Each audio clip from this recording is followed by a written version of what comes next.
नमस्कार साथियों, आप सभी का द मिर्चा क्लासेस में स्वागत है। आज हम जेपीएससी पेपर 4 का 16वीं क्लास में उपस्थित हुए हैं।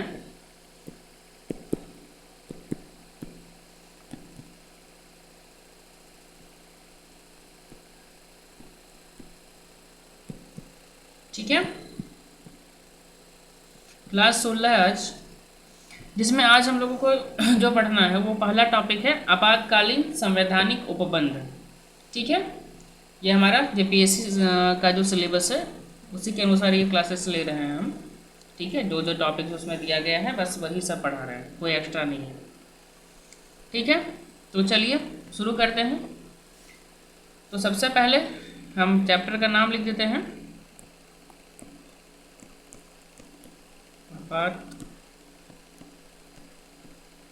आपातकालीन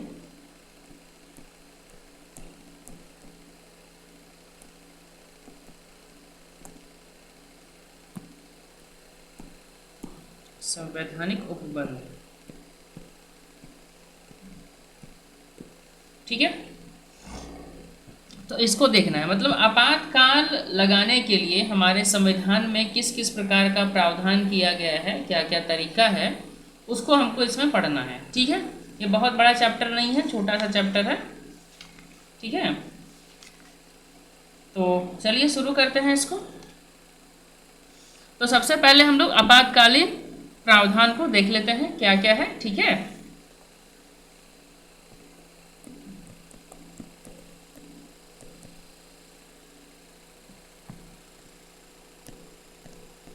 आपातकालीन प्रावधान मैक्सिमम चीज़ तो आप लोगों को पहले से पता होगा, क्योंकि इससे पहले का जो क्लासेस है उसमें बहुत विस्तार पूर्वक इसको बताए हैं हम। ठीक है, फिर भी एक एक करके चैप्टर दिया हुआ है तो उसको तो पढ़ना ही पड़ेगा। तो वीडियो शुरू करने से पहले आप सभी से मेरा अनुरोध है कि जो भी छात्र जेपीएससी का तैयारी कर रहे हैं, 11th जेपीएससी को इस बार निकालना है, उन सभी छात्रों तक यह वीडियो पहुंचाएं ताकि उन्हें अपनी पढ़ाई में और भी मदद मिल सके।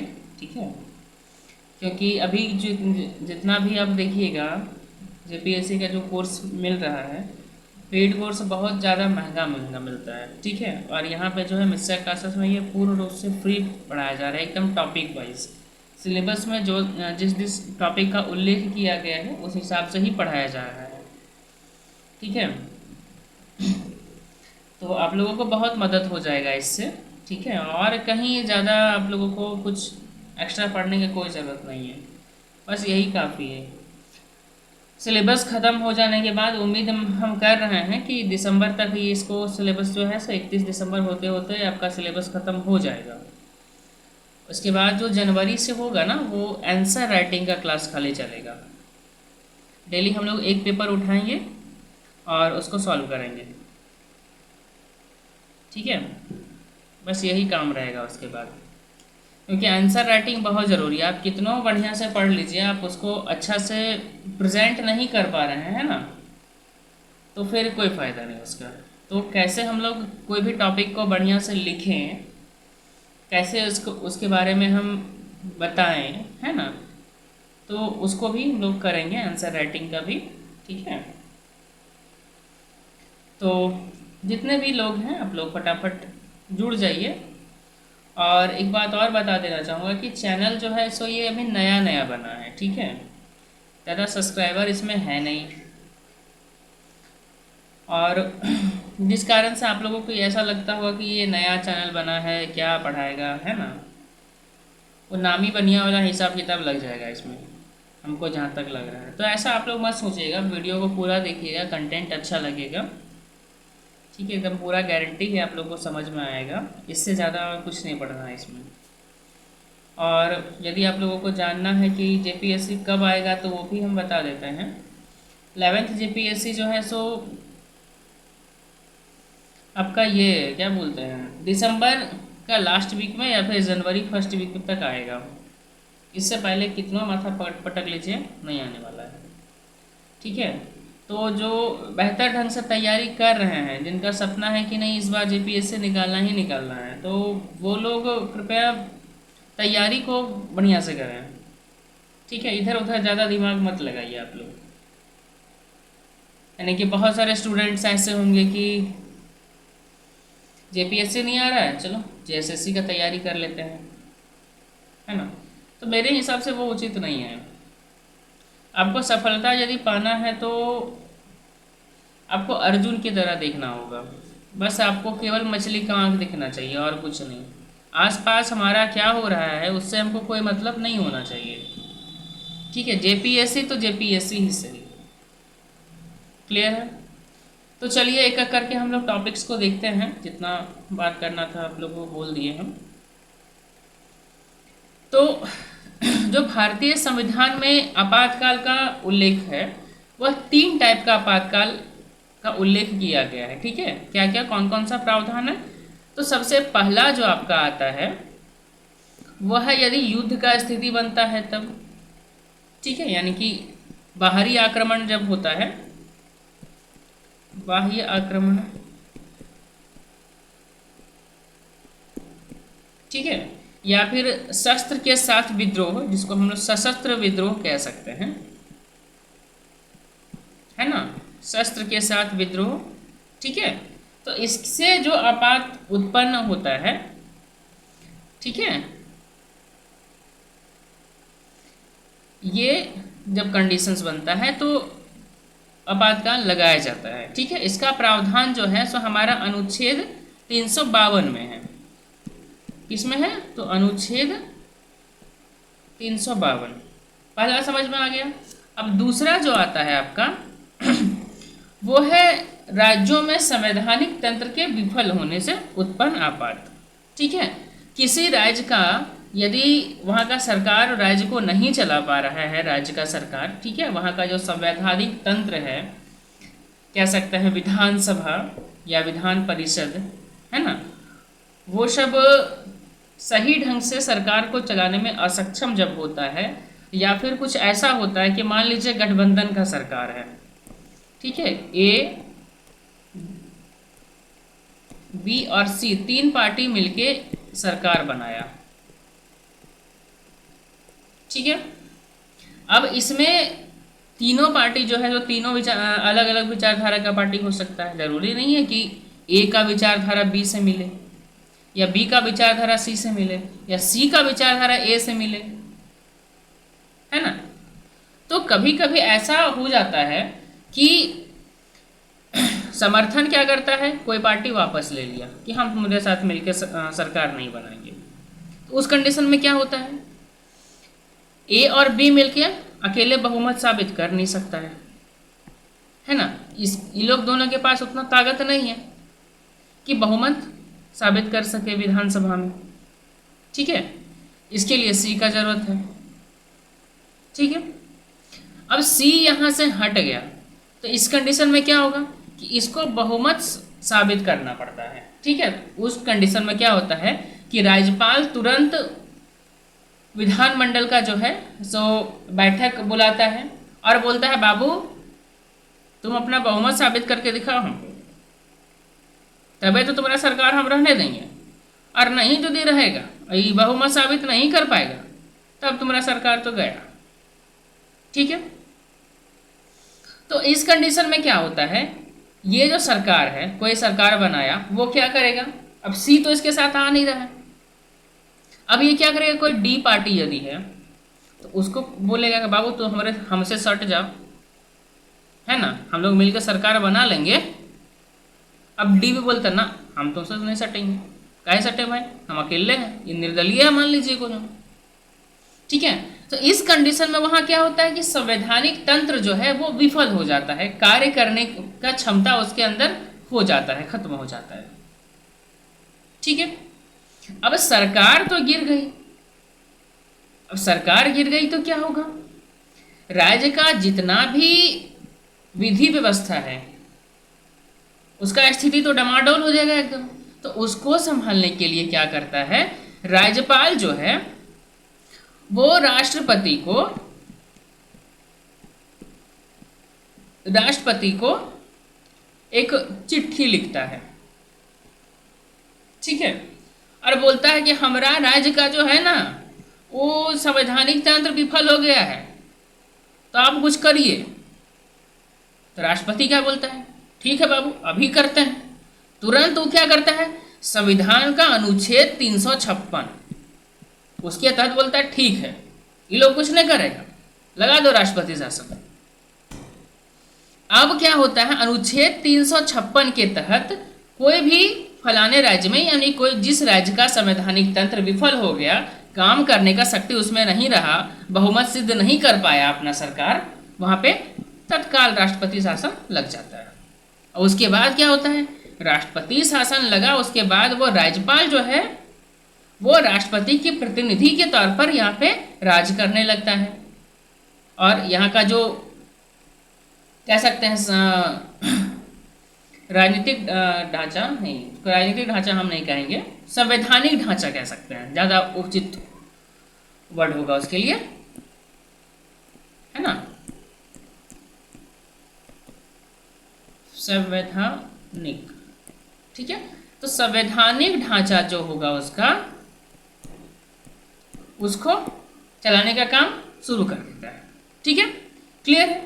तो सबसे पहला आपको समझ में आ गया सशस्त्र विद्रोह अनुच्छेद 352। और राज्य का जब संवैधानिक तंत्र विफल हो जाता है उस समय अनुच्छेद 356 के तहत राष्ट्रपति शासन लग जाता है, क्लियर है। अब इसके बाद क्या होता है, अंत में आता है एक वित्तीय आपात।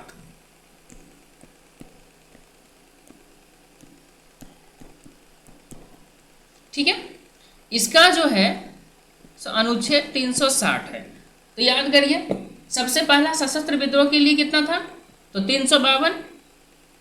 राज्य में जब उसका संवैधानिक तंत्र विफल हो जाता है उस टाइम क्या होता है, 356 के तहत राष्ट्रपति शासन लग जाता है।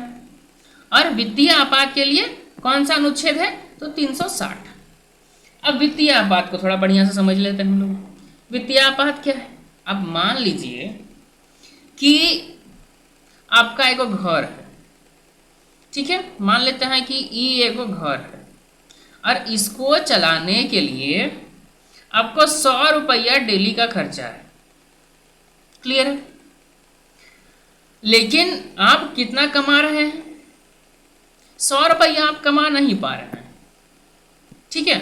सपोज कि आप 85 रुपया कमा रहे हैं या 60 रुपया कमा रहे हैं, लेकिन 100 रुपया आप कमा नहीं पा रहे हैं। अब 100 रुपये आपके पास है नहीं तो क्या होगा, आप अपना राज्य को या फिर अपने घर को सही ढंग से चला पाइएगा। यही जो कहावत है, आमदनी अठन्नी खर्चा रुपया वाला हाल हो जाएगा यहाँ पे। तो जब कोई राज्य का जो बजट होना चाहिए जितना में वह राज्य चल सके, ठीक है, उस टाइम वहाँ उतना पैसा मौजूद नहीं होता है, उतना इनकम नहीं होता है, उतना आय नहीं हो पाता है। तो उस कंडीशन में ये समझा जाता है कि यह यहाँ पे वित्तीय संकट आ गया है, वित्तीय संकट, ठीक है। मतलब पैसा का कमी हो गया, कंगाल वाला स्थिति हो गया बाबू, ठीक है। ये बहुत सारे कारण से हो सकता है, इसका कारण कुछ भी हो सकता है। यदि राजनेता सही से काम नहीं कर रहे हैं तो उसमें भी हो सकता है। अब मुफ्त का मान लीजिए आप सामान बांटिएगा, कोई नेता आया अब और बोलता है बाबू हम तुमको बिजली फ्री दे देंगे। जनता तो भोला भाला है, बोला रे तो बिजली हमको फ्री दे रहा है, तो बढ़िया आदमी है जी, पैसा नहीं लगेगा हमको बिजली देने में, छूट के जलाएंगे बिजली एकदम। अब कोई सरकार आता है, अरे हम तुमको पानी जो है सो फ्री हम दे देंगे जी, पानी इतना समुद्र में रखा हुआ है, पानी का पैसा क्या देगा तुम लोग, है ना, समझ में ना। तो उस कंडीशन में क्या होता है, जब मुफ्त का चीज दिया जाने लगता है सरकारों के द्वारा, उस समय क्या होता है, अब बिजली कहीं से आपका सरकार यदि आपको प्रोवाइड करवा रहा है तो कोई कंपनी से ही खरीदेगा ना। अब मान लीजिए हमारा झारखंड का, हम सपोज आपको बताते हैं झारखंड का जो हिसाब किताब है, यहाँ पे जो आपका है जेबी झारखंड बिजली वितरण निगम लिमिटेड, ठीक है, JBVNL, ठीक है। ये क्या करती है, ये आप कोई कंपनी से खरीद के, वो चाहे डीवीसी हो सकता है या एनटीपीसी हो सकता है, किसी से बिजली खरीदेगा और आपका घर तक पोल गाड़ गाड़ के, ट्रांसफार्मर लगा लगा के आपके घर तक बिजली पहुंचा देगा। ठीक है, बिजली पैदा करने का काम किसका है, डीवीसी या एनटीपीसी का। हम उदाहरण ले रहे हैं, और भी बहुत सारे कंपनियां हैं इसमें, खाली ये नहीं समझ लीजिएगा, हम उदाहरण के तौर पर बता रहे हैं झारखंड का। ठीक है, और इसको बांटने का काम किसका है, तो जेबीएनएल। मैंने ऐसा बुझ लीजिए आप कि ये लोग हो गया थोक विक्रेता। ठीक है, कि बाबू हम बना रहे हैं, माल बना रहे हैं, तुम बेचो। और ये लोग हो गया जेबीएनएल जो है सो खुदरा दुकानदार हो गया। ठीक है, दुकानदार हो गया ये। ठीक है, अब सरकार क्या की कि बोल दी जनता में घोषणा कर दी कि हम तो अब तुम लोग को फ्री बिजली देंगे। जनता भी खुश हो गई, वाह इतना बढ़िया सरकार आया है, हम लोग को फ्री बिजली दे रहा है। ठीक है, अब उस कंडीशन में क्या होगा कि सरकार जो है, ठीक है, कोई भी सरकार हो सकता है, वो सरकार क्या करेगी कि जो आपसे ये पैसा वसूलेगा बिजली का जेबीएनएल, उसको ये पेमेंट करने लगेगा। ठीक है, कि जितना हमारा जनता बिजली यूज करेगा, उसका जितना बिल आएगा, उसका पेमेंट हम तुमको देंगे। क्लियर है,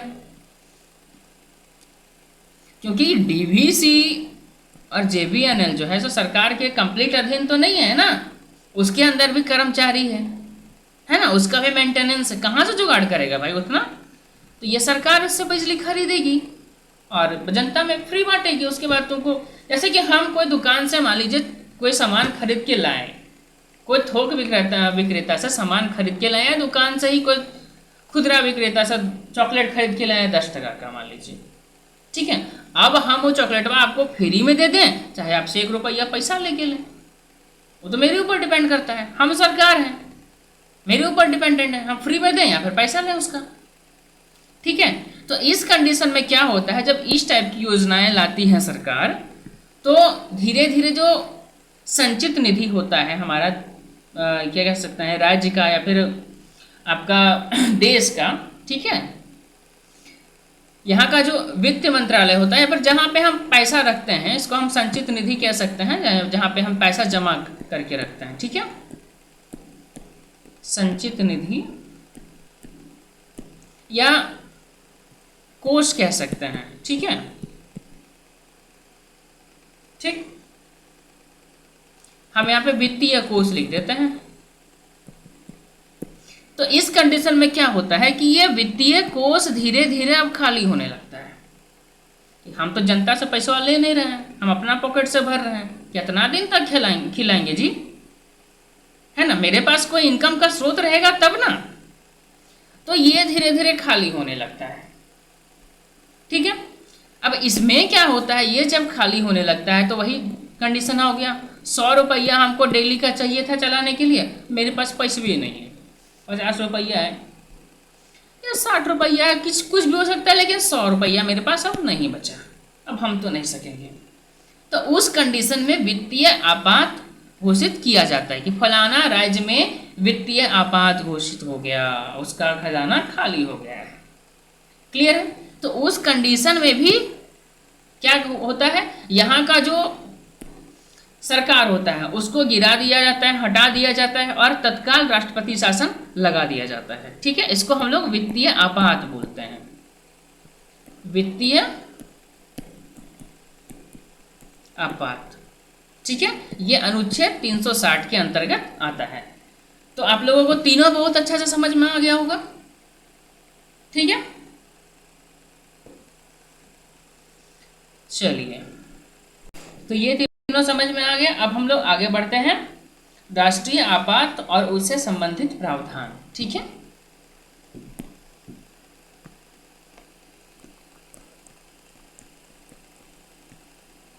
राष्ट्रीय आपात और उससे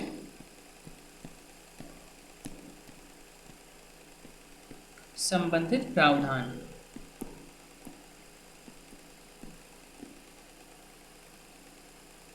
ठीक है।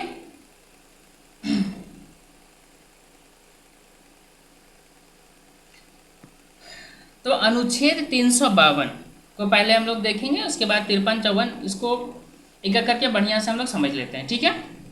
अब क्या क्या प्रावधान किया गया है तीनों हम बढ़िया से आपको बता चुके हैं। ठीक है, इसके बाद देखते हैं। तो सबसे पहले अनुच्छेद 352। तो अनुच्छेद 352 यानी कि राष्ट्रीय आपात, जिसको अंग्रेजी में हम लोग नेशनल इमरजेंसी कहते हैं। ठीक है, कि उद्घोषणा तथा उससे संबंधित अन्य विषयों के बारे में है। ठीक है, यह राष्ट्रीय आपात यानी कि नेशनल इमरजेंसी जो पूरे देश में लागू होता है। ठीक है, उससे संबंधित और भी अन्य विषय के संदर्भ में इसमें बताया गया है। ठीक है। अनुच्छेद 353 तथा 54 के तहत राष्ट्रीय आपात की घोषणा के प्रभावों का वर्णन किया गया। ठीक है। 52 में क्या हुआ? 52 में राष्ट्रीय आपात घोषित करने का क्या कंडीशन हो सकता है? ठीक है, क्या क्या था? तो युद्ध या फिर बाहरी आक्रमण हो सकता है या सशस्त्र विद्रोह हो सकता है। ठीक है, इसमें राष्ट्रीय आपात हम पूरे देश में लागू कर देते हैं। ठीक है। और अनुच्छेद 353 और 54 में जो है सो उद्घोषणा का जो प्रभाव पड़ेगा, किस किस विषय पर प्रभाव पड़ेगा उसके विषय में बताया गया है। ठीक है। और इसके बाद आपका है आपात की उद्घोषणा का मूल अधिकारों पर जो प्रभाव पड़ने वाला अनुच्छेद है वह 358 तथा 359 में दिया गया है। ठीक है, ये इसमें सामान्य प्रभाव बताया जाएगा, साथ ही साथ जो हमारा मूल अधिकार है। ठीक है, तो मूल अधिकार के ऊपर क्या क्या प्रभाव पड़ेगा वह अनुच्छेद 358 और 359 में दिया गया है। बढ़िया से क्लियर है। अब एक एक करके हम लोग बढ़िया से देखते हैं। सबसे पहले हम लोग देखेंगे राष्ट्रीय आपात की उद्घोषणा।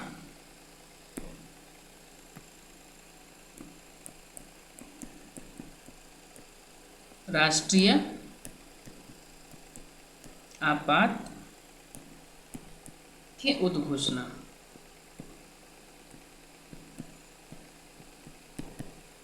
ठीक है, इसके बारे में जरा देखते हैं। तो अनुच्छेद 352 राष्ट्रीय आपात यानी कि नेशनल इमरजेंसी की उद्घोषणा तथा उससे संबंधित अन्य विषयों के बारे में है। अनुच्छेद 353 तथा 54 के तहत राष्ट्रीय आपात की उद्घोषणा के प्रभावों का वर्णन किया गया है। आपात की उद्घोषणा का मूल अधिकार पर पड़ने वाला प्रभाव अनुच्छेद 358 से 359 तक दिया गया है। ठीक है, तो राष्ट्रीय आपात की उद्घोषणा अनुच्छेद 352 के तहत राष्ट्रपति के द्वारा की जाती है। किसके द्वारा की जाती है? तो राष्ट्रपति के द्वारा। जब कभी राष्ट्रपति को यह विश्वास हो जाता है कि कोई ऐसा गंभीर आपात विद्यमान है जिससे युद्ध या बाह्य आक्रमण या सशस्त्र विद्रोह के कारण भारत या उसके किसी भाग की सुरक्षा संकट में है, तो वह पूर्ण भारत या उसके किसी भाग से संबंध में राष्ट्रीय आपात की उद्घोषणा कर सकता है। ठीक है, राष्ट्रपति को जब ऐसा लगता है कि हमारा देश में किसी प्रकार का कोई गंभीर आपात विद्यमान है या फिर कोई गंभीर मुद्दा आ गया है, जैसे कि कोई बाहरी आक्रमण हो सकता है, कोई दूसरा देश आके भिड़ जाए हमारे देश से। ठीक है, या फिर हमारे देश में कोई शस्त्र के साथ लेके निकल दिया विद्रोह करने के लिए, बेटा अब तुमको हम नहीं छोड़ेंगे। ठीक है, हो सकता है कोई खास विशेष दल बना करके विद्रोह में लग गया है ना। क्लियर है। तो मूल संविधान में सशस्त्र विद्रोह के स्थान पर आंतरिक अशांति का शब्द था। ठीक है, शुरू में जो था मूल संविधान में जो सशस्त्र विद्रोह यानी कि शस्त्र के साथ विद्रोह जो है उसके लिए उस समय आंतरिक अशांति का शब्द था, जिसे 44वें संविधान संशोधन अधिनियम 1978 द्वारा चेंज कर दिया गया। ठीक है, यदि राष्ट्रपति को यह विश्वास हो जाता है कि युद्ध या बाह्य आक्रमण यानी कि बाहरी आक्रमण या सशस्त्र विद्रोह बहुत निकट आ गया है, तो भी वह आपात की उद्घोषणा कर सकता है। राष्ट्रपति को ऐसा लगता है कि कहीं से भी सशस्त्र विद्रोह हो सकता है या फिर कोई आक्रमण कोई देश कर सकता है, तो उस कंडीशन में भी आपातकाल का घोषणा किया जा सकता है। ठीक है, अर्थात आपात उद्घोषणा युद्ध या बाह्य आक्रमण या सशस्त्र विद्रोह के वास्तव में घटित होने के पूर्व भी की जा सकती है। ठीक है, यानी कि अभी तक जरूरी नहीं है कि वैसा कुछ हुआ ही हो, होने का आशंका मात्र से भी राष्ट्रीय आपातकाल घोषित किया जा सकता है। ठीक है, क्लियर है? तो इसका जो है 44वें संविधान संशोधन अधिनियम 1978 के द्वारा यह संशोधन किया गया था इसमें। ठीक है, इसके बाद आपका आता है राष्ट्रीय आपात की उद्घोषणा तभी करता है, राष्ट्रपति जो है सो आपातकाल की उद्घोषणा तभी करता है जब मंत्रिमंडल इस आशय से विनिश्चय की लिखित सूचना उसे देती है। ठीक है, पहले क्या होता था, जब 44वें संविधान संशोधन नहीं हुआ था उस टाइम खाली प्रधानमंत्री जाके राष्ट्रपति को बोल देता था मौखिक तौर पर, गड़बड़ा गया मामला, कुछ करिए, तो राष्ट्रपति तुरंत राष्ट्रपति शासन लगा सकता था। लेकिन अब क्या हुआ है, जब 44वां संविधान संशोधन हुआ तो उसमें चेंज कर दिया गया कि अब मंत्रिमंडल जब तक लिख के नहीं देगा हमको तब तक हम नहीं लगाने वाले हैं बाबू, है ना। इससे क्या होता है कि कोई भी कह सकता है प्रधानमंत्री हो गया, ऐसे इस पावर का गलत इस्तेमाल भी तो हो सकता है ना बहुत सारा। ठीक है, तो लिखित सूचना की अनिवार्यता 44वें संविधान संशोधन के द्वारा जोड़ा गया था। सन 1975 में तत्कालीन प्रधानमंत्री श्रीमती इंदिरा गांधी ने आंतरिक अशांति की राष्ट्रपति को सूचना भेजकर गोपनीय तरीके से आपातकाल की घोषणा करवा दी थी एवं मंत्रिमंडल की उद्घोषणा के बाद सूचित किया, मंत्रिमंडल को घोषणा के बाद सूचित किया गया था। यह एक प्रकार की निरंकुशता थी। ठीक है, भविष्य में इसका पुनरावृत्ति नहीं हो, जिसके कारण से 44वां संविधान संशोधन किया गया था। अब देखिए हुआ क्या था, 1975 का टाइम था। ठीक है, उस टाइम तो आपका 44वां संविधान संशोधन जो हुआ था 1978 में हुआ। तो 1975 में क्या की इंदिरा गांधी उस टाइम की प्रधानमंत्री थी। ठीक है, राष्ट्रपति को बुलवा दी, किसी तरह से सूचना भिजवा दी कि मामला गड़बड़ा गया है। ठीक है, आंतरिक अशांति होने वाला है। तत्काल उस समय राष्ट्रपति प्रभाव में आ गए और आपातकाल का उद्घोषणा कर दी अपने तरफ से। ठीक है, उसके बाद में पता चला सब मंत्रिमंडल को कि कांड हो गया यहाँ पे। ठीक है, तो इस प्रकार का कांड जो है सो नहीं होए, है ना, उसके लिए क्या किया गया कि 44वां संविधान संशोधन किया गया और उसमें लिखा गया कि जब तक सब आपका जो मंत्रिमंडल लिख के अपना सिग्नेचर करके, लगभग इसमें होगा आपका 1/3, ठीक है, 1/3 जब तक जो विधानमंडल के सदस्य हैं वो सब लिखित तौर पर साइन करके नहीं देते हैं राष्ट्रपति को, तब तक राष्ट्रपति अब राष्ट्रपति शासन खुद से नहीं लगा सकता। इसका प्रावधान कब हुआ, जो 44वें संविधान संशोधन कर, समझे, काहे कि इसका तो गलत इस्तेमाल एक राउंड हो चुका था 1975 में इंदिरा गांधी के द्वारा। समझ में आ गया ना, क्लियर एकदम। तो प्रथम आपातकाल की उद्घोषणा 26 अक्टूबर 1962 को बाह्य आक्रमण चीन के द्वारा जो उसके आधार पर की गई थी। सबसे पहला जो राष्ट्रपति शासन लगा था या फिर आपातकाल घोषणा हुआ था वह हुआ था हमारा 26 अक्टूबर 1962 को। ठीक है, आमतौर पर हम लोग रटे हुए ना 1962 का लड़ाई किससे हुआ था, तो चीन से। ठीक है, इसके आधार पर सबसे पहला हुआ था। ठीक है, इसके बाद इस समय भारत के जो प्रधानमंत्री थे वो पंडित जवाहरलाल नेहरू तथा राष्ट्रपति जो थे एस राधाकृष्णन थे, यानी कि सर्वपल्ली राधाकृष्णन, टीचर्स डे वाले 5 सितंबर।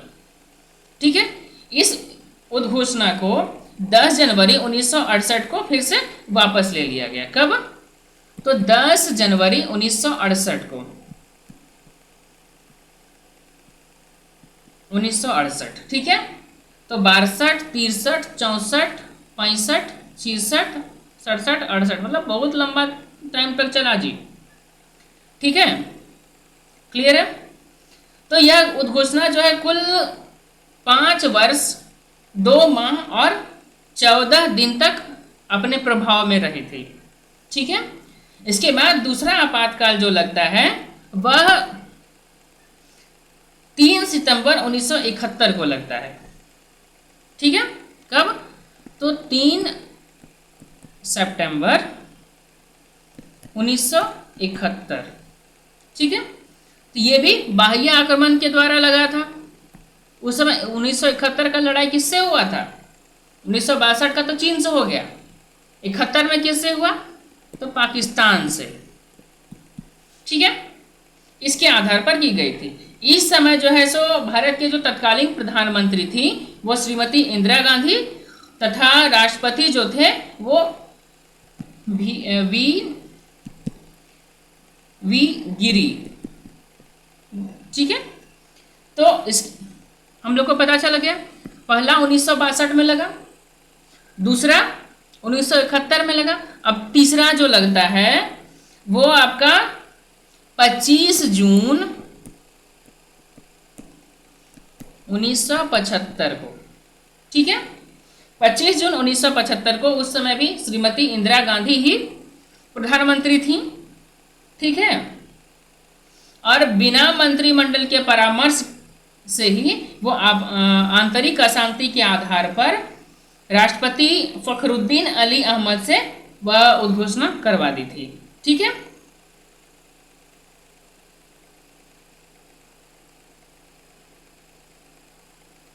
और उस टाइम जो है ना, जो दूसरा आपातकाल लगा था वो भी लागू था, लेकिन उसके बावजूद फिर से लगा दिया गया। क्लियर है, ये भी ध्यान में रखिएगा। अब इसके बाद देखते हैं हम लोग कि अनुच्छेद 353(2). ठीक है, अनुच्छेद 353(2). ठीक है, यह प्रावधान करता है कि राष्ट्रपति द्वारा जारी की गई उद्घोषणा किसी पश्चावर्ती उद्घोषणा द्वारा परिवर्तन किया जा सकता है, द्वारा परिवर्तन कर सकता है या वापस ले सकता है। यद्यपि उद्घोषणा को परिवर्तन करने के लिए मंत्रिमंडल की लिखित सूचना आवश्यक है, किंतु उसे वापस लेने के लिए मंत्रिमंडल की लिखित सूचना आवश्यक नहीं है। तो अनुच्छेद 353 यह कहता है कि राष्ट्रपति शासन लगने के बाद, ठीक है, यानी कि राष्ट्रपति शासन लगाने के लिए मंत्रिमंडल का लिखित उद्घोषणा जरूरी है, लेकिन उसको हटाने के लिए, वापस लेने के लिए मंत्रिमंडल का लिखित सूचना जरूरी नहीं है। अब इसमें भी देखिएगा लास्ट में संविधान संशोधन होगा। ठीक है,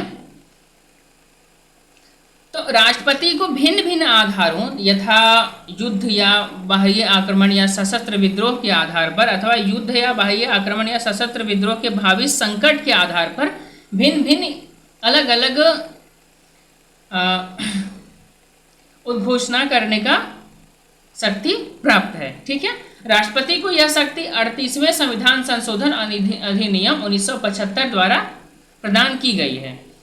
ठीक है, इस उद्देश्यों से संविधान के अनुच्छेद 352 में खंड 9 जोड़ा गया था। ठीक है, तो 1975 में जब आंतरिक अशांति के आधार पर आपातकाल की घोषणा की गई, उस समय 1971 के बाह्य आक्रमण के आधार पर घोषणा आपातकाल जो है सो प्रवर्तन में था, यानी कि लागू था उस टाइम भी 1971 वाला, पाकिस्तान का युद्ध वाला। ठीक है, लेकिन उसके बावजूद भी क्या हुआ, 1975 में दोबारा लग गया। मैंने एक बार तो लग ले था, किसके आधार पर लगाया था? तो बाह्य युद्ध के आधार पर, बाहरी युद्ध।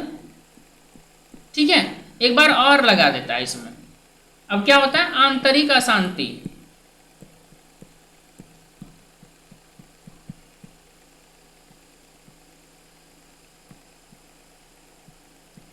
आंतरिक अशांति के आधार पर दोबारा फिर लगा दिया इसमें। ठीक है, तो 1975 की उद्घोषणा को वैधता प्रदान करने के लिए ही 38वें संविधान संशोधन द्वारा खंड 9 के प्रावधान को भूतलक्षी के प्रभाव से अंतर स्थापित किया गया था। ठीक है, यानी कि ये आंतरिक अशांति का जो प्रभाव को फिर से लागू करने के लिए 38वां संविधान संशोधन कर दिया गया। ठीक है, और उसमें जो आपका अनुच्छेद 352 में खंड 9 जोड़ दिया गया। ठीक है, ताकि ये प्रभावशाली हो सके, ये प्रभाव में आ सके। क्लियर है?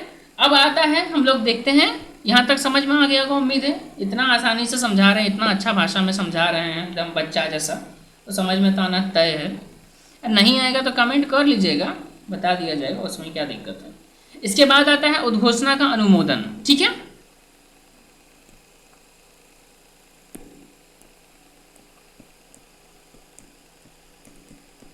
उद्घोषणा का अनुमोदन।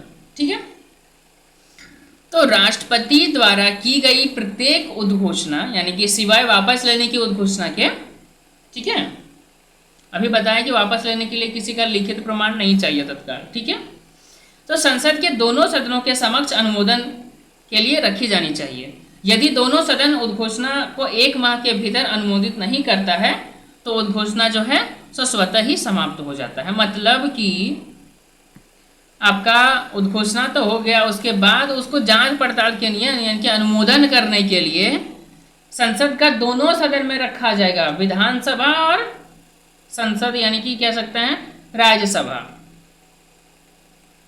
ठीक है, नहीं, लोकसभा हो गई एक और एक राज्यसभा। ठीक है, दोनों का यदि 1 महीना के अंदर अनुमोदन आ जाता है तब तो वो उद्घोषणा प्रवर्तन में रहेगी, प्रभाव में रहेगी, और यदि 1 महीना के अंदर नहीं आता है तो वह खुद ब खुद समाप्त हो जाती है। ठीक है, किंतु यदि उद्घोषणा उस समय की जाती है जब लोकसभा विघटित हो या 1 माह के दौरान उसका विघटन हो जाता है और राज्यसभा द्वारा उसे अनुमोदित कर दिया जाता है, तो लोकसभा के पुनर्गठन होने के बाद होने वाली प्रथम बैठक के 30 दिन के भीतर उसे लोकसभा द्वारा अनुमोदित किया जाना चाहिए, अन्यथा यह प्रवर्तन में नहीं रहेगी।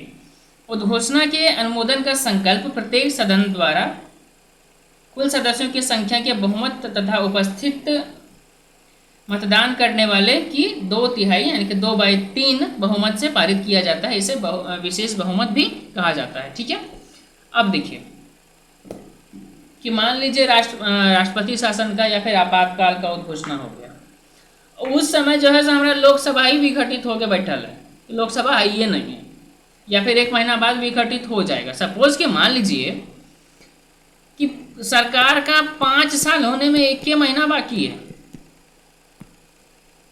ठीक है, या फिर कोई कारण से आपातकाल घोषित हुआ और आपका संसद विघटित हो गया है, तो उस कंडीशन में अनुमोदन तो राज्यसभा के द्वारा कर दिया गया। ठीक है, राज्यसभा के द्वारा कर दिया गया, लेकिन लोकसभा ने किया है। उस कंडीशन में क्या होगा? तो जब फिर से लोकसभा का चुनाव होके फिर से लोकसभा कंप्लीट बैठेगा एक साथ, तो बैठने के जब जो पहला डेट होगा उसका बैठक का, उसके 30 दिन के भीतर ही उसको अनुमोदित करना पड़ेगा। यदि वह अपना समर्थन आपातकाल को नहीं देता है तो उद्घोषणा जो है स्वतः ही समाप्त हो जाती है। ठीक है, और इसको जो है सो राज्यसभा में कम से कम 2/3 बहुमत से पारित करना पड़ता है। इसको विशेष बहुमत भी कहा जाता है। क्लियर है? चलिए, अब नेक्स्ट आता है उद्घोषणा की अवधि। ठीक है,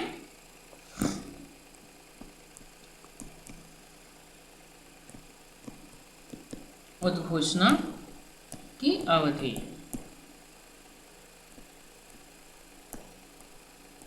ठीक है, अब इसको देखते हैं। एक बार अनुमोदित हो जाने पर आपातकाल की उद्घोषणा 6 माह तक परिवर्तन में रहती है। ठीक है, यदि इससे पहले यदि वापस नहीं लिया जाता है तो मतलब एक बार यदि उद्घोषणा हो गया आपातकाल का तो वह 6 माह तक वो प्रवर्तन में रहेगी, अपना अस्तित्व में रहेगी। ठीक है, 6 माह के अवधि की गणना दूसरे सदन द्वारा संकल्प के पारित किए जाने की अवधि से की जाती है। ठीक है, यानी कि मान लीजिए संसद अनुमोदन किया, उसको किसके पास भेजेगा, मतलब लोकसभा हम कह सकते हैं, तो ठीक है, लोकसभा ये जाके अपना अनुमोदन को भेज दिया, यहाँ से पास होकर के निकल दिया, या राज्यसभा के पास चल गया। ठीक है, अब ये जिस दिन करेगा अपना अनुमोदन, माने ये जिस दिन पास कर दिलको रे बाबू, तहिया से वो 6 महीना तक चलतो।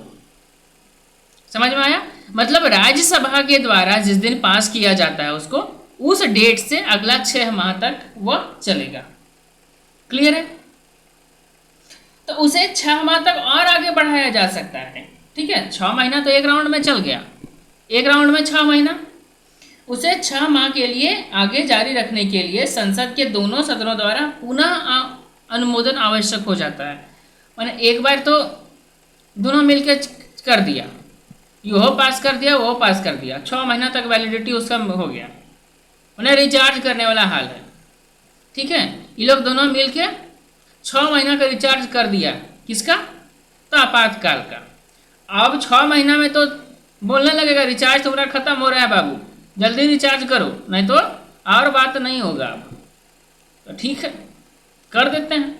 तो उस कंडीशन में क्या होता है कि जब दोनों मिलके फिर से अनुमोदन करता है 6 महीना और बढ़ाने का, तब वो जा करके आगे बढ़ता है। ठीक है, तो 6 महीना और बढ़ा देंगे यदि, तो 1 साल हो जाएगा। ठीक है, तो मने जितना दिन तक हमरा आपातकाल रखे है उतना दिन तक हमरा ओकरा दिए पड़ते, मैंने महीने महीने 6 महीनवा रिचार्ज लगो। ठीक है, यानी कि एक बार में मात्र 6 महीना तक बढ़ाई जा सकती है। ठीक है, 6 महीना तक हम इसको बढ़ा सकते हैं। ठीक है, अब 6 महीना का डेट खत्म हो रहा है, उससे पहले फिर से एक अनुमोदन पकड़ा दिए, फिर से रिचार्ज करवा दिए, 6 महीना के लिए और बढ़ गया, और मन किया ना और थोड़ा दिन रहना चाहिए, फिर एक बार अनुमोदन दे दिए, फिर 6 महीना दे दिए। तो जितना बार हमको बढ़ाना होगा 6 महीना करके बढ़ा सकते हैं उसको। क्लियर है? अब हम लोग देखते हैं उद्घोषणा की वापसी कैसे होता है। क्लियर है?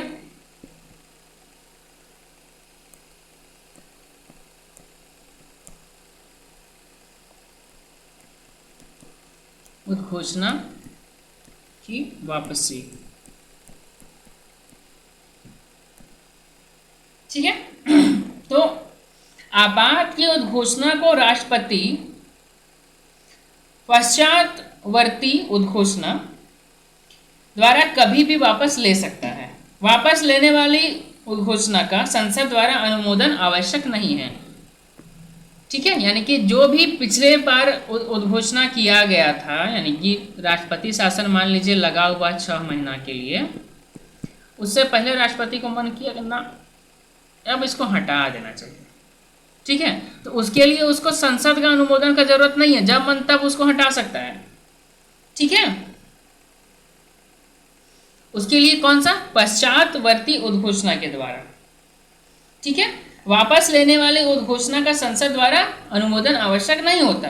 लोकसभा को भी आपातकाल उद्घोषणा वापस करने का अधिकार दिया गया है यदि लोकसभा का कुल सदस्यों की संख्या 1/10 यदि सदस्यों द्वारा आपातकाल उद्घोषणा लेने वाले संकल्प को प्रस्तावित करके आशय मतलब लिख के वो राष्ट्रपति को देता है। ठीक है, तो ऐसा सूचना प्राप्त होने के बाद 14 दिन के अंदर फिर से लोकसभा का बैठक बुलाया जाता है और अनुच्छेद 352(8) के तहत उसको वापस ले लिया जाता है। ठीक है, तो उद्घोषणा को वापस करने का 2 तरीका है। पहला तरीका क्या है? राष्ट्रपति जब मन तब उसको हटा सकता है। दूसरा, जब तक आपका संसद, ठीक है, संसद का 1/10 मान लीजिए 100 सदस्य है, उसमें 10 सदस्य यदि आपातकाल उद्घोषणा को वापस लेने का संकल्प को प्रस्तावित करने के आशय से लिखित सूचना अध्यक्ष को देता है, अपना लोकसभा अध्यक्ष को, जबकि लोकसभा सत्र में हो राष्ट्रपति को। देखिए पहले इसको थोड़ा कंफ्यूजन है, इसको दूर कर देते हैं। जब लोकसभा का सत्र चालू होगा, ठीक है, उस समय वह किसको देगा, तो लोकसभा अध्यक्ष को देगा, ठीक है। और जब लोकसभा का सत्र चालू नहीं होगा उस टाइम वह लिखित सूचना जो है सो राष्ट्रपति को देगा, ठीक है। और इस टाइप का जो जब सूचना प्राप्त होता है तो उसके 14 दिन के भीतर, ठीक है, लोकसभा में विचार करने के लिए एक विशेष बैठक बुलाया जाता है और उसमें बैठक करके उसको समाप्त किया जाता है। इसका जो प्रावधान है अनुच्छेद 352(8) में है, ठीक है, समझ में आ गया। चलिए अब हम लोग देखते हैं राष्ट्रीय उद्घोषणा, यानी कि उद्घोषणा का प्रभाव को देख लेते हैं, उतना नहीं दिमाग लगाना है।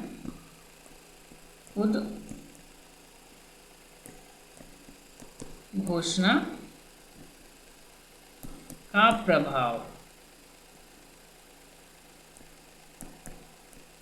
ठीक है, इसको देख लेना है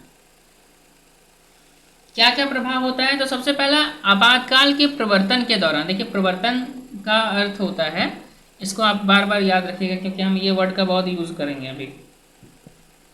प्रवर्तन, इसका मतलब होता है लागू होना या फिर उस समय चल रहा होगा, मतलब वो प्रभावी होना, ठीक है, या प्रभावी होना, इसको ध्यान रखिएगा जरा सा, ठीक है। तो आपातकाल के प्रवर्तन के दौरान संघ की कार्यपालिका शक्ति का विस्तार राज्यों को निर्देश देने तक हो जाता है कि वह अपने कार्यपालिका शक्ति का किस प्रकार से प्रयोग करे। अतः आपात की स्थिति में राज्यों की कार्यपालिका शक्ति जो है होती है वह केंद्र कार्यपालिका के अधीन कार्य करती है। तो पहला क्या होता है कि जब आपातकाल लागू होता है, प्रभाव में होता है, उस टाइम केंद्र को राज्य का जितना भी कार्यपालिका शक्ति है ना, जो हम लोग जिसको विधानमंडल कहते हैं, विधान परिषद कहते हैं, उनको किसी प्रकार का ये कह सकते हैं निर्देश देने का कि फलाना काम ऐसे करो जी, फलाना काम वैसे करो जी, वैसे करने का अधिकार प्राप्त हो जाता है, ठीक है। यानी कि कह सकते हैं कि राज्य जो है सो कंप्लीट वो केंद्र के अधीन हो जाता है, वहाँ सरकारों का कोई अस्तित्व नहीं रह जाता है, ठीक है। ये इसमें अनुच्छेद 353 क कहता है, ऐसा अधिकार देता है 353 क, ठीक है। अब दूसरा जो है देखते हैं इसके बाद, संसद की विधायी शक्ति का विस्तार हो जाता है, वह राज्य सूची के किसी भी विषय पर कानून बना सकती है। इस दौरान राज्य विधानमंडल की विधि बनाने की शक्ति समाप्त नहीं होती, केवल निलंबित हो जाती है, ठीक है। संसद द्वारा बनाई गई विधि उद्घोषणा के प्रवर्तन में न रहने पर 6 माह के बाद समाप्त हो जाती है। इसमें मान लीजिए कि जब ये आपका आपातकाल का उद्घोषणा हो गया है, ठीक है, इसके बाद क्या होता है कि जो संसद है वह राज्य सूची में जितना भी विषय है, पिछले क्लास में बता चुके हैं राज्य सूची वाला हम क्या विषय था, ठीक है, उसमें कानून बना सकता है। अब ऐसा नहीं सोच लीजिएगा कि कंप्लीट ही विधानसभा विधान परिषद का हो गया या फिर विधानमंडल का जो हमारा शक्ति ही खत्म हो गया, तो ऐसा कुछ नहीं है, वो खाली निलंबित हो जाती है कुछ दिन के लिए, ठीक है। और ऐसा भी होता है कि जब संसद कोई विधि का उद्घोषणा करता है, ठीक है, और वह यदि प्रवर्तन में नहीं रहता है तो वह 6 माह के बाद अपने आप समाप्त हो जाता है। ये जो है सो अनुच्छेद 250 में दिया गया है। क्लियर है, ठीक। अब यदि आपातकाल उद्घोषणा भारत के राज्य क्षेत्र के केवल किसी भाग के लिए की गई हो तो संघ द्वारा राज्य को निर्देशित देने की शक्ति संसद को राज्य सूची पर विधि बनाने की शक्ति का विस्तार उन राज्यों के संबंध में भी होगा जिन राज्यों में उद्घोषणा प्रवर्तनशील नहीं है, यदि उसकी सुरक्षा उन राज्यों के क्रियाकलापों के कारण जिसमें संकट में है, उद्घोषणा प्रवर्तन में है, ठीक है। इसमें कहा गया है कि मान लीजिए कि कोई राज्य है पूरा देश में अभी आपातकाल नहीं लगा है, कोई ए राज्य है इसमें आपातकाल का घोषणा हो गया, ठीक है। तो उस कंडीशन में बाकी जो बी सी डी भी राज्य है ना, उसका भी राज्य सूची में कोई भी प्रकार का कानून बनाने का संसद को अधिकार प्राप्त हो जाता है, ठीक है। क्लियर है?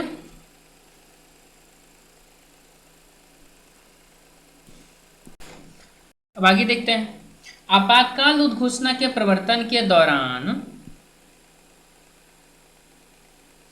आपातकाल उद्घोषणा के प्रवर्तन के दौरान राष्ट्रपति को यह शक्ति प्राप्त होती है कि वह संघ और राज्यों के मध्य राजस्व से संबंधित उपबंध, यानी कि जो आपका अनुच्छेद 268 और 279 में परिवर्तन या रूपांतरण का आदेश कर दे, वो कर सकता है, ठीक है। ऐसे आदेश को संसद के दोनों सदनों के समक्ष रखा जाता है, ठीक है। राजस्व का बंटवारा समझ में आ रहा है ना, वो पैसा का जो टैक्स वसूल के जो पैसा हम लोग कमाते हैं, वो लोग उसका बंटवारा का बात हो रही है, ठीक है। तो आपातकाल के दौरान मूल अधिकारों का निलंबन हो जाता है। अनुच्छेद 358 के अनुसार जब युद्ध या बाह्य आक्रमण के आधार पर कोई आपातकाल की उद्घोषणा परिवर्तन में हो तो अनुच्छेद 19 द्वारा दिया गया स्वतंत्रता का अधिकार जो है सो स्वतः निलंबित हो जाता है, ठीक है। क्लियर है? अतः राज्य कोई ऐसी विधि बना सकता है या कार्यपालिका कृत्य कर सकता है जो स्वतंत्रता में कमी करती है या उसे छीनती है। आपातकाल के दौरान राज्य द्वारा बनाई गई ऐसी विधि को न्यायालय में चुनौती नहीं दी जा सकती, ठीक है। क्लियर है? हमको तो नहीं लग रहा है कि इसमें कुछ बताने का एक्स्ट्रा जरूरत है हमको। तो ऐसी विधि उद्घोषणा के प्रवर्तन में रहने पर तत्काल प्रभावी हो जाती है, परंतु कोई ऐसी विधि या कार्यपालिकी कृत्य जो आपात की उद्घोषणा से संबंधित नहीं है, उसके संबंध में मूल अधिकारों का निलंबन नहीं होता। अतः यदि वे अनुच्छेद 19 में प्रदत्त मूल अधिकारों को छीनते हैं या कम करते हैं तो उसे न्यायालय में चुनौती दी जा सकती है, ठीक है। यदि आपातकाल की उद्घोषणा सशस्त्र विद्रोह के आधार पर की गई हो तो अनुच्छेद 19 द्वारा प्रदत्त मूल अधिकार नहीं होते, ठीक है। 44वें संविधान संशोधन द्वारा संशोधित अनुच्छेद 359 के तहत राष्ट्रपति को मूल अधिकारों को परिवर्तित करने का अधिकार को निलंबित करने का अधिकार शक्ति दी गई है। जब आपातकाल उद्घोषणा परिवर्तन में हो तो तब राष्ट्रपति आदेश द्वारा यह घोषित कर सकता है कि भाग 3 द्वारा प्रदत्त मूल अधिकारों में से ऐसे अधिकारों को जो अनुच्छेद 20 तथा 21 को छोड़कर जो आदेश में उल्लंघन किए जाते हैं, यानी कि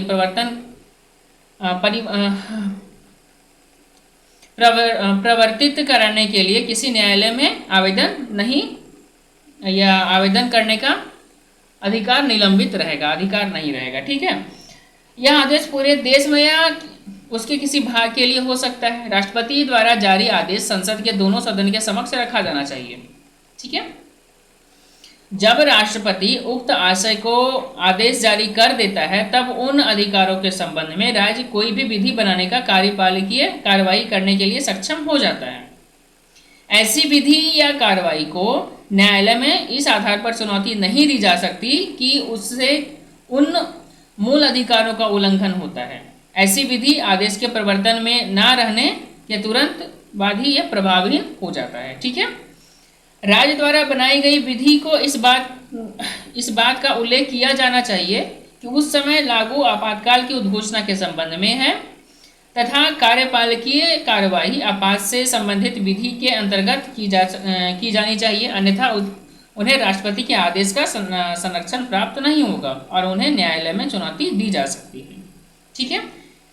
जब आपातकाल की उद्घोषणा प्रवर्तन में हो तो संसद को यह अधिकार होता है कि वह एक बार में 1 वर्ष के लिए लोकसभा का कार्यकाल को बढ़ा दे, किंतु इसका विस्तार आपातकाल के प्रवर्तन में ना रहने पर 6 माह से अधिक तक नहीं होगा, ठीक है। यदि आपातकाल घोषणा होता है तो संसद का जो कार्यकाल है, मान लीजिए 5 साल का है तो उसको 1 साल तक बढ़ाया जा सकता है, 6 किया जा सकता है, ठीक है। क्लियर है? तो आपातकाल के लागू रहने पर संसद किसी भी राष्ट्रपति शासन की अवधि 1 वर्ष से अधिक यानी और अधिकतम 3 वर्ष तक बढ़ाने के लिए संकल्प पारित कर सकती है, यदि निर्वाचन आयोग यह प्रमाणित कर देता है कि निर्वाचन में कठिनाई के कारण राष्ट्रपति शासन का बढ़ाया जाना आवश्यक है। ठीक है, क्लियर है?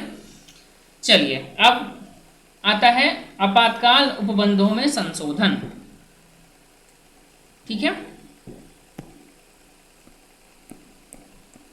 आपातकाल उपबंधों में संशोधन। ठीक है, अब इसको देख लेते हैं हम लोग। तो आपातकाल उपबंधों में जो संशोधन हुआ था वो सबसे पहला आपका कौन सा हुआ था? तो एक देखिए आपका 42वां संविधान संशोधन भी हुआ था इसको लेकर के, और 44वां संविधान संशोधन भी हुआ था। ठीक है, तो सबसे पहले हम लोग 44वें को देख लेते हैं क्योंकि उसमें बहुत ज़्यादा मात्रा में किया गया था। पहले उसको क्लियर कर लेते हैं, उसके बाद 42वें में जाएंगे।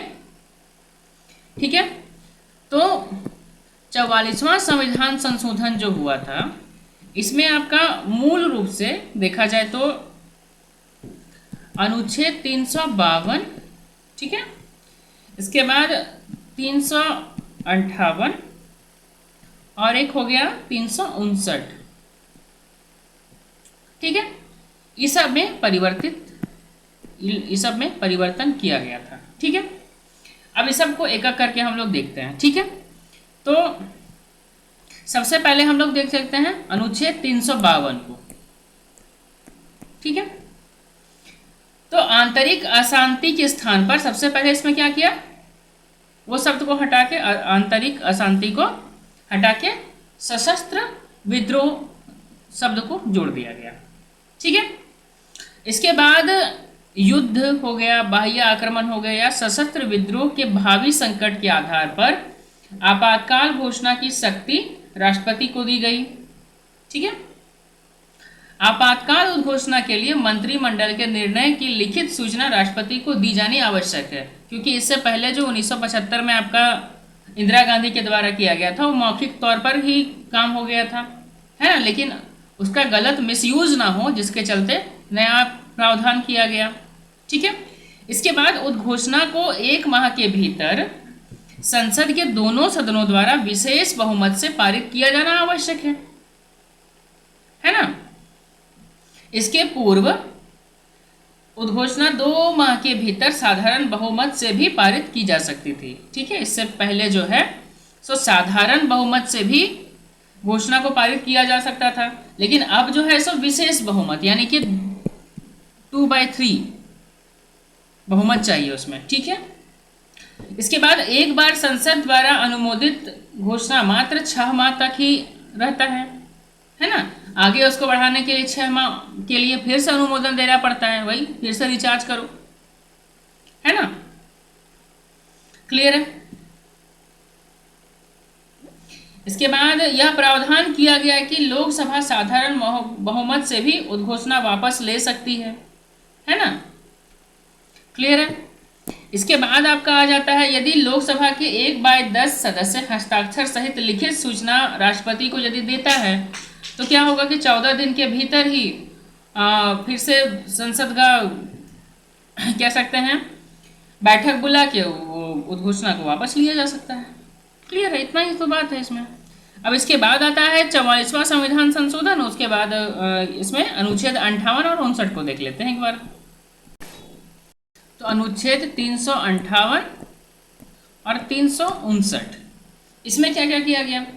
तो अनुच्छेद 358 में प्रावधानित है कि अनुच्छेद 19 द्वारा प्रदत्त मूल अधिकार केवल युद्ध और बाह्य आक्रमण के आधार पर घोषित आपातकाल के समय ही निलंबित होंगे।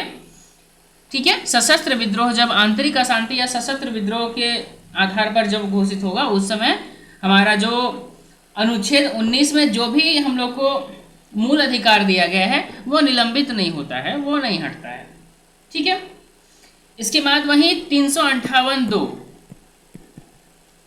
ठीक है, 358(2) में प्रावधानित है कि आपातकाल के दौरान अनुच्छेद 358 का संरक्षण केवल उन विधियों को प्राप्त होगा जिससे इस बात का उल्लेख होगा कि वे आपात से संबंधित हैं तथा उन कार्यपालकीय कृत्यों को भी होगा जो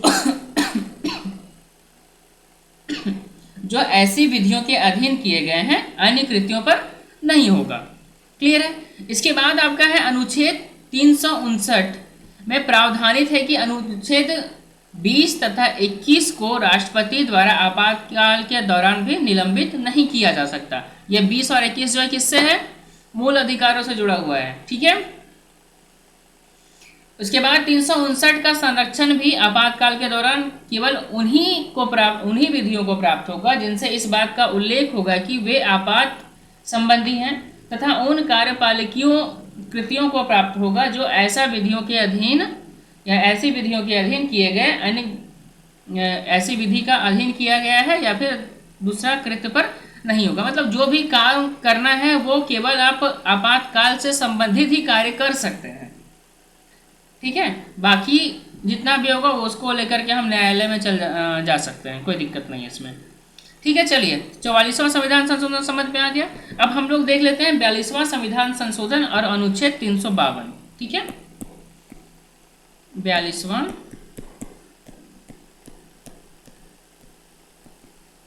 संविधान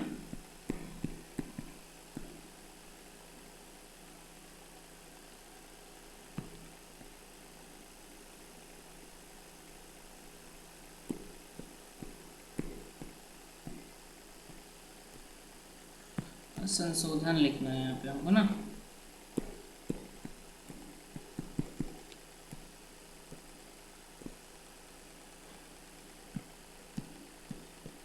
और अनुच्छेद 352 इसमें क्या होता है? तो आपातकाल की उद्घोषणा संपूर्ण भारत या उसके किसी भी भाग के संबंध में किया जा सकता है। इसके पूर्व इसका प्रभाव संपूर्ण देश पर होता था। ठीक है। उद्घोषणा को परिवर्तित करने का प्रावधान भी किया गया है जिससे उन स्थानों से जहां सुधार हो रहा हो आपात घोषणा को हटाया जा सके तथा अन्य स्थानों पर बने रहना कह सकते हैं एक हिसाब से यदि पूरा भारत में लागू हो गया। ठीक है। और कोई स्थान है जो पूरा कंप्लीट ठीक ठाक हो गया है वो जगह, तो वहां पे आपातकाल हटाया जा सकता है, बाकी दूसरा जगह जारी रहेगा। ठीक है। 38वें संविधान संशोधन 1975 द्वारा राष्ट्रपति को भिन्न भिन्न आधारों पर भिन्न भिन्न उद्घोषणाएं जारी करने का अधिकार दिया गया है। ठीक है। अब जरा हम लोग देख लेते हैं राज्यों में राष्ट्रपति शासन कैसे लगता है इसको।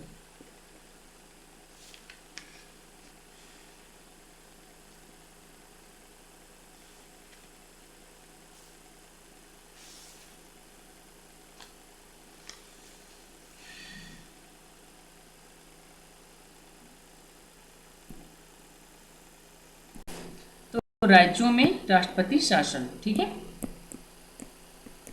राज्यों में राष्ट्रपति शासन। अब इसको समझ लीजिए थोड़ा सा।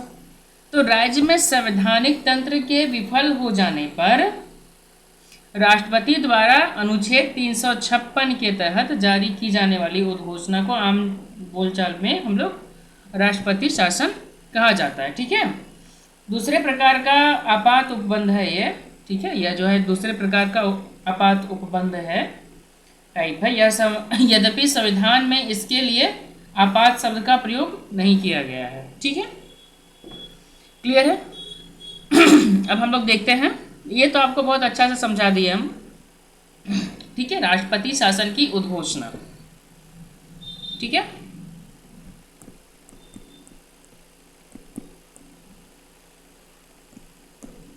राष्ट्रपति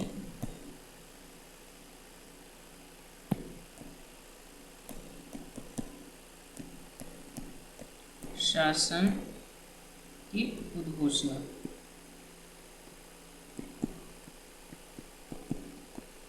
ठीक है। तो राष्ट्रपति शासन की उद्घोषणा अनुच्छेद 356(1) के तहत जारी की जाती है। ठीक है।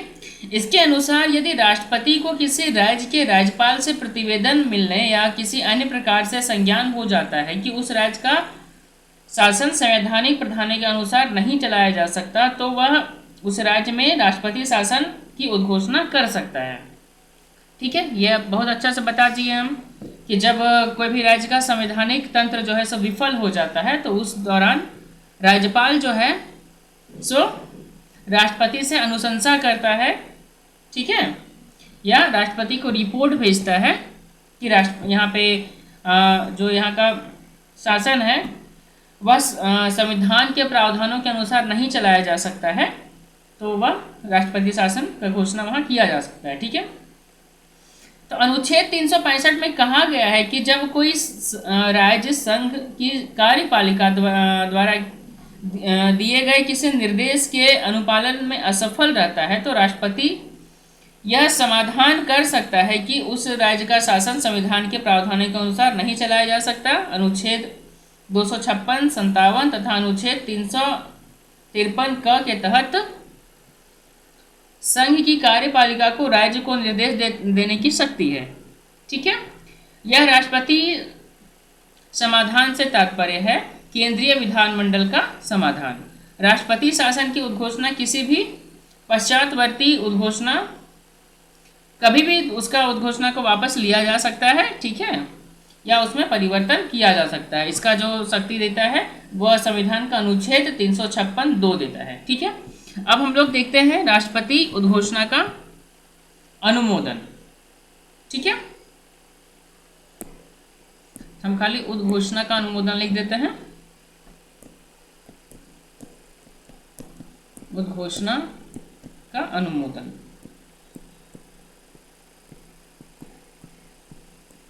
ठीक है, तो अनुच्छेद 356 के अधीन जारी प्रत्येक उद्घोषणा संसद के दोनों सदनों के समक्ष रखी जाती है। ठीक है, उसे प्रत्येक सदन द्वारा उपस्थित और मतदान करने वाले सदस्यों के बहुमत यानी कि साधारण बहुमत से 2 माह के भीतर पारित करना आवश्यक है, अन्यथा वह घोषणा जो है उद्घोषणा स्वतः ही समाप्त हो जाती है।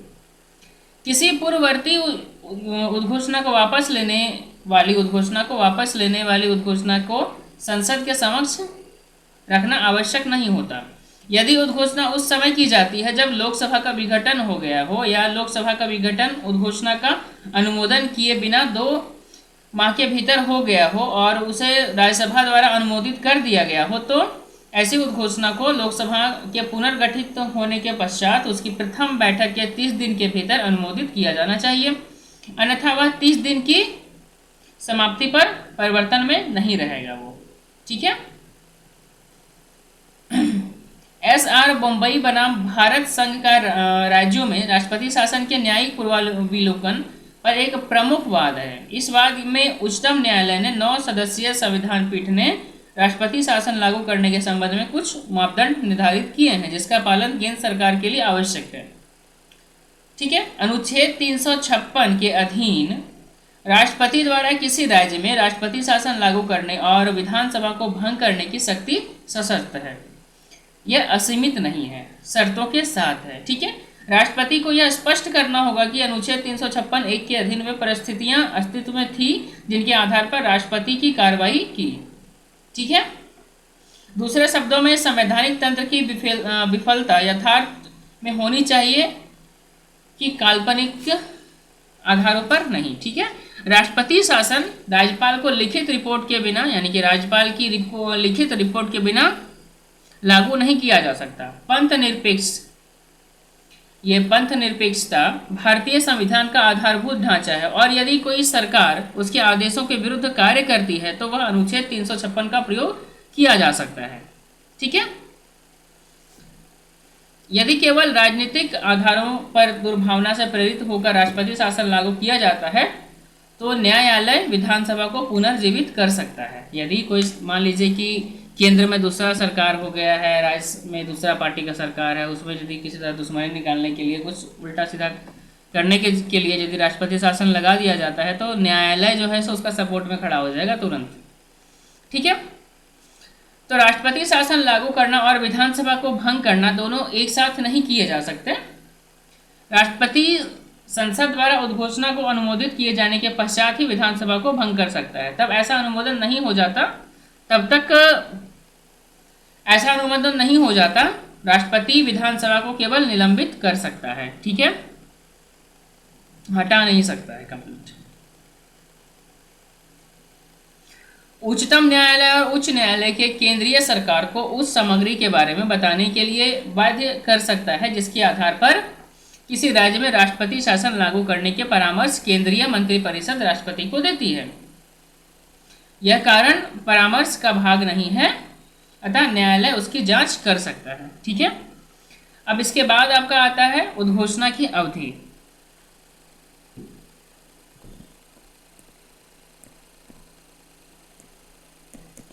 ये सब सारा बात आपको हम समझा चुके हैं, फिर भी हम एक बार फिर से बता दे रहे हैं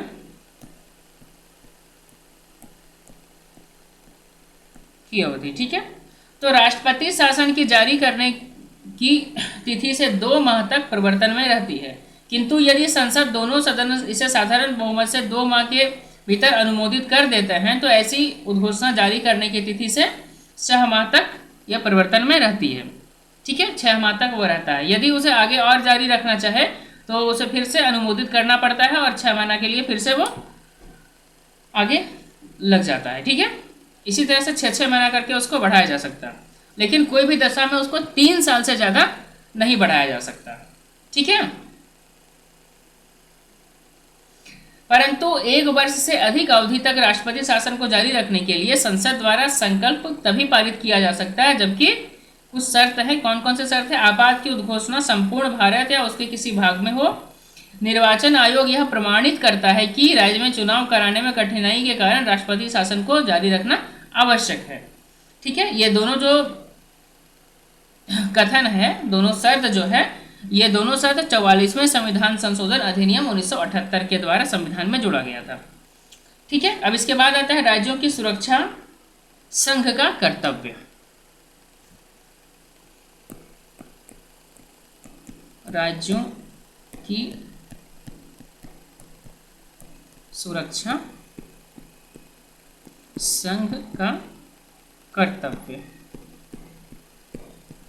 ठीक है, तो अनुच्छेद 355 के तहत राज्यों पर संघ पर राज्यों के संबंध में निम्न 2 कर्तव्य आरोपित किए जाते हैं। 2 कर्तव्य आरोपित किया जाता है। कौन कौन सा है? तो सबसे पहला, प्रत्येक राज्य की आंतरिक अशांति यथा बाह्य आक्रमण से सुरक्षा करना, और दूसरा है प्रत्येक राज्य की सरकार को संविधान के उपबंधों के अनुसार चलाया जाना सुनिश्चित करना। ठीक है, संघ सरकार को बाह्य आक्रमण या आंतरिक अशांति की स्थिति में किसी राज्य की सुरक्षा के लिए आवश्यक कदम उठाने का अधिकार है। इसीलिए इसके लिए उस राज्य की सहमति आवश्यक नहीं है। वह किसी राज्य में संवैधानिक तंत्र के विफल हो जाने पर उस राज्य का प्रशासन अपने हाथ में ले सकता है। इस प्रकार अनुच्छेद 355 भी राज्य में संवैधानिक तंत्र की विफलता के विषय में है। इसके तहत बिना राष्ट्रपति शासन लागू किए ही आवश्यक कार्यवाही की जा सकती है। ठीक है, उच्चतम न्यायालय ने सर्बानंद सोनेलाल बनाम भारत संघ 2005 के मामले में कहा है कि आक्रमण का व्यापक अर्थ है, इसमें युद्ध सहित कई कृत्य सम्मिलित है, यथा असम में अवैध बांग्लादेशियों का प्रवेश, वहां बसना, मतदाता बनना तथा नौकरियां पाना असम पर आक्रमण है। इस बाद में उच्चतम न्यायालय ने असम में लागू अवैध प्रवासी अधिनियम 1983 को शून्य घोषित कर दिया तथा पूरे देश में विदेशी नागरिक अधिनियम 1946 के तहत अवैध प्रवासियों की पहचान तथा निष्कासन का कार्य करने का निर्देश दिया। ठीक है, अब इसके बाद हम लोग देखते हैं उद्घोषणा का प्रभाव।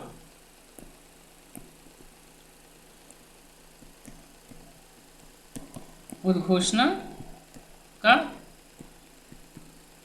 प्रभाव। ठीक है, तो जब राष्ट्रपति किसी राज्य में अनुच्छेद 356(1) के तहत उद्घोषणा जारी करता है तब वह उद्घोषणा जो है सो कौन कौन कार्य कर सकता है इसको देखते हैं। ठीक है, तो सबसे पहला जो आपका आता है, उस राज्य के सभी या कोई कृत्य अपने हाथ में ले सकता है तथा उस कृत्यों को अपने हाथ में ले सकता है जो उस राज्य के राज्यपाल या किसी निकाय या प्राधिकारी में निहित है, किंतु राज्य विधानमंडल में निहित किसी शक्ति को वह अपने हाथ में नहीं ले सकता। पहला कंडीशन। दूसरा कंडीशन क्या है? यह घोषित कर सकता है कि राज्य विधानमंडल की शक्तियां संसद द्वारा उसके प्राधिकार के अधीन प्रयोग की जाएगी। ठीक है। इसके बाद आपका है कोई ऐसा उपबंध कर सकता है जो राज्य के किसी निकाय या प्राधिकारी से संबंधित किन्हीं संवैधानिक प्रावधानों के प्रवर्तन को निलंबित करता है या उद्घोषणा को प्रभावी बनाने के लिए आवश्यक है। ठीक है। किंतु राष्ट्रपति उच्च न्यायालय में निहित किसी व्यक्ति को अपने हाथ में नहीं ले सकता और न ही उच्च न्यायालय से संबंधित किसी संवैधानिक प्रावधान को प्रवर्तन को निलंबित कर सकता है। ठीक है। चलिए यहाँ तक समाप्त हो गया। इसके बाद आता है 44वां संविधान संशोधन और अनुच्छेद 356। ठीक है। 44वां संविधान संशोधन और अनुच्छेद 356। ठीक है। तो संसद द्वारा अनुमोदित घोषणाएं 6 माह तक ही प्रवर्तन में रहेगी। 42वें संविधान संशोधन अधिनियम द्वारा इसे बढ़ाकर 1 वर्ष कर दिया गया था। ठीक है।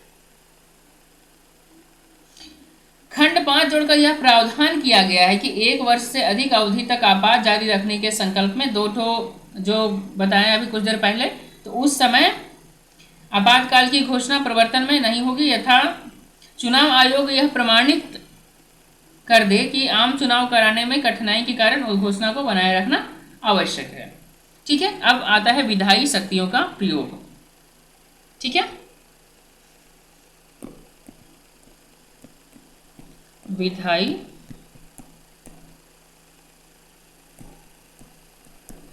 शक्तियों का प्रयोग। ठीक है।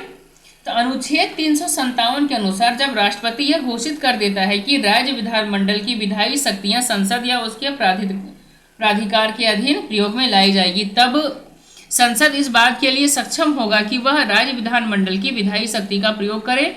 जब राष्ट्रपति संसद को इसके लिए प्राधिकृत कर दे अथवा संसद विधायन की यह शक्ति किसी अन्य प्राधिकारी को प्रायोजित कर सकता है। ठीक है। इसके बाद आपका आता है संसद राष्ट्रपति या ऐसे अन्य प्राधिकारी विधि द्वारा संघ या उसके प्राधिकारों को शक्ति प्रदान करने या उन कर्तव्यों पर अध्यारोपित करने के लिए सक्षम होंगे। ठीक है। इसके बाद आता है लोकसभा के सत्र में ना रहने पर राष्ट्रपति राज्य की संचित निधि से व्यय करने को प्राधिकृत कर सकता है। ठीक है। संचित निधि से खर्चा करने के लिए आदेश दे सकता है। ठीक है। इसके बाद राज्य विधानमंडल की शक्तियों के प्रयोग में संसद राष्ट्रपति या अन्य प्राधिकारी द्वारा बनाए गए विधि उद्घोषणा के प्रवर्तन में ना रहने पर भी तब तक प्रवृत्त बनी रहती है जब तक कि विधानमंडल या अन्य प्राधिकारी द्वारा उसे परिवर्तन या निरस्त या संशोधन नहीं कर दिया जाता। क्लियर है। इसके बाद आता है वित्तीय आपात।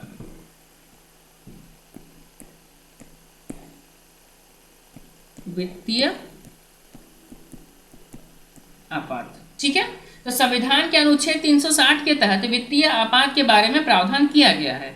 यह तीसरे प्रकार का आपात है। ठीक है। आपात उपबंध है।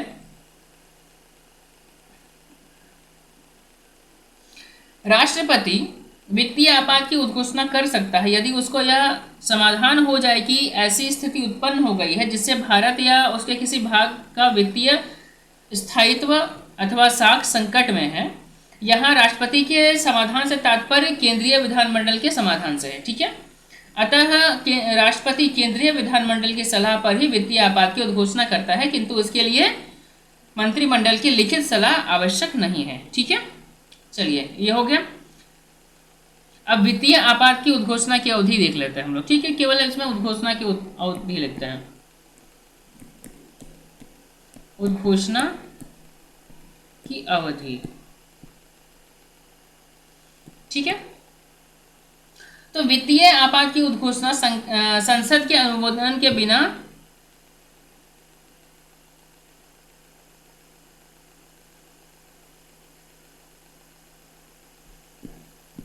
यह 2 माह तक परिवर्तन में रहती है, किंतु यदि संसद साधारण बहुमत से 2 माह के पूर्व उद्घोषणा को अनुमोदित कर देती है तो वह अनिश्चित काल तक प्रवर्तन में बनी रहेगी। ठीक है, कितना मिनिमम कितना है, उद्घोषणा से 2 महीने तक।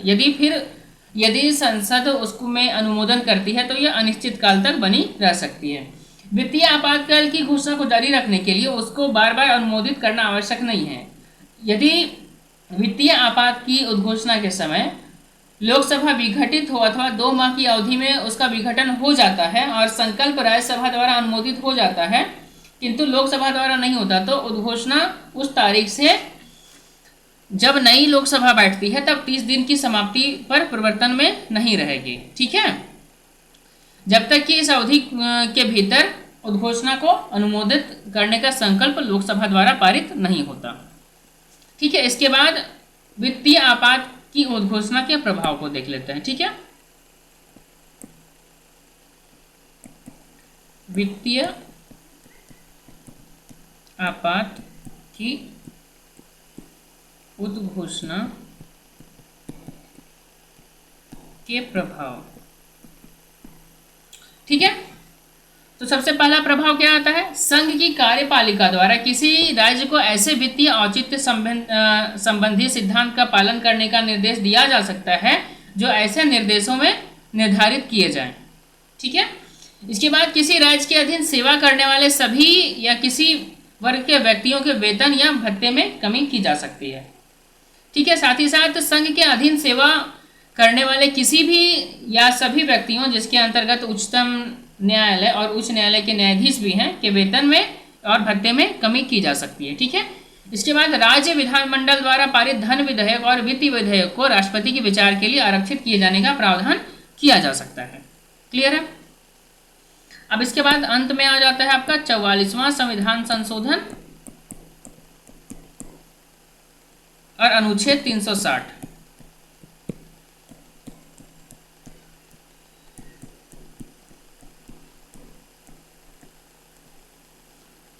ठीक है, तो 44वें संविधान संशोधन अधिनियम 1978 द्वारा अनुच्छेद 360 में उपखंड 2 के स्थान पर नया उपखंड रखा गया।